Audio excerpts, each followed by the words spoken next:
पूजा की जिंदगी आम भारतीय महिला जैसी ही थी। सुबह सूरज से पहले उठना, परिवार के लिए खाना बनाना, बच्चों को स्कूल के लिए तैयार करना, पति के लिए टिफिन पैक करना, घर का हर काम उसकी जिम्मेदारी। लोग कहते थे, पूजा, तुम तो हाउसवाइफ हो, तुम्हें क्या पता दुनिया की भागदौड़। पर पूजा जानती थी, उसका घर भी एक पूरी दुनिया है और उसे संभालने के लिए भी किसी कम सीईओ की अक्ल नहीं लगती। पर पूजा के मन में सिर्फ घर तक सिमटने का सपना नहीं था। उसने पढ़ाई अच्छी की थी और हमेशा से कुछ अपना करना चाहती थी। जब उसके बच्चे थोड़े बड़े हुए तो उसने पति से बात की।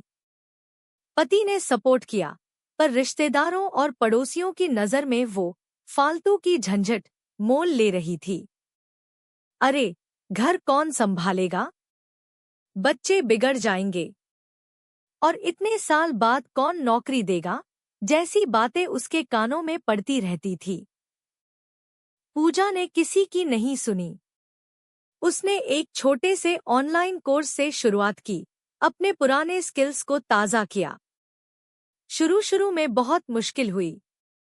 रात को देर तक जागकर काम करती, सुबह जल्दी उठकर घर के काम निपटाती। कभी थकान से आंखें जलने लगतीं, तो कभी बच्चों को पूरा समय न दे पाने का गिल्ट होता। एक बार तो उसकी बच्ची स्कूल से आई और बोली, मम्मा, आप आजकल मेरे साथ खेलती क्यों नहीं? पूजा का दिल बैठ गया।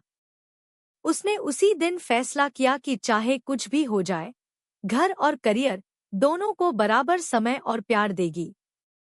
उसने अपने दिन को नए सिरे से प्लान किया। सुबह घर के काम और बच्चों के साथ क्वालिटी टाइम, फिर ऑफिस का काम, शाम को बच्चों को पढ़ाना और परिवार के साथ डिनर। धीरे धीरे चीजें पटरी पर आने लगी। उसकी मेहनत रंग लाई और उसे एक अच्छी कंपनी में पार्ट टाइम जॉब मिल गई, जहां वो घर से भी काम कर सकती थी। सब कुछ आसान नहीं था। कभी मीटिंग के बीच में बच्चे की जूम क्लास डिस्टर्ब करती, तो कभी ऑनलाइन डिलीवरी के लिए उसे जरूरी कॉल छोड़नी पड़ती। एक बार तो ऑफिस की एक अर्जेंट प्रेजेंटेशन थी और उसी दिन घर में गेस्ट आ गए। पूजा को लगा अब तो काम नहीं हो पाएगा, पर उसने हिम्मत नहीं हारी। उसने अपने गेस्ट के लिए फटाफट कुछ बनाया और प्रेजेंटेशन के लिए एक शांत कोना ढूंढा। जैसे तैसे उसने काम पूरा किया और प्रेजेंटेशन इतनी अच्छी हुई कि बॉस ने उसकी तारीफ की। उस दिन पूजा को एहसास हुआ कि ये चुनौतियां उसे कमजोर नहीं, बल्कि और मजबूत बना रही हैं। उसने सीख लिया था कि जिंदगी में सब कुछ परफेक्ट नहीं होता, पर मैनेज सब कुछ किया जा सकता है, बस एक बिंदास एटीट्यूड चाहिए। वो अपने परिवार का भी ख्याल रखती थी और अपने सपनों को भी जी रही थी।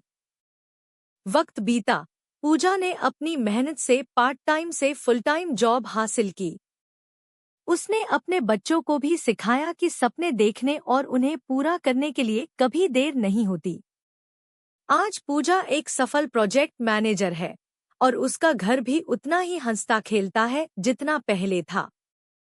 उसका परिवार उस पर गर्व करता है और वो खुद अपने हर फैसले पर बिंदास अंदाज में मुस्कुराती है।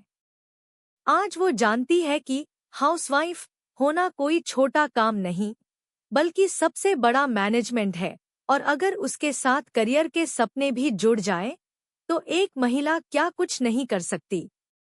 उसकी कहानी उन सभी महिलाओं के लिए एक प्रेरणा है जो अपने घर और सपनों के बीच झूल रही हैं। पूजा ने दिखा दिया कि औरत चाहे तो घर की नींव भी बन सकती है और आसमान में ऊंची उड़ान भी भर सकती है, और ये दोनों चीजें वो अपने ही बिंदास अंदाज में कर सकती है। दोस्तों, पूजा की ये कहानी हमें सिखाती है कि हम सब में एक बिंदास शक्ति छिपी है। अगर इस कहानी ने आपके दिल को छुआ हो और आपको भी अपने सपनों के लिए लड़ने की प्रेरणा दी हो, तो इस वीडियो को लाइक करें, इसे अपने दोस्तों और परिवार के साथ शेयर करें, और ऐसी ही और प्रेरणादायक कहानियों के लिए हमारे चैनल को सब्सक्राइब करना न भूलें। मिलते हैं अगले वीडियो में।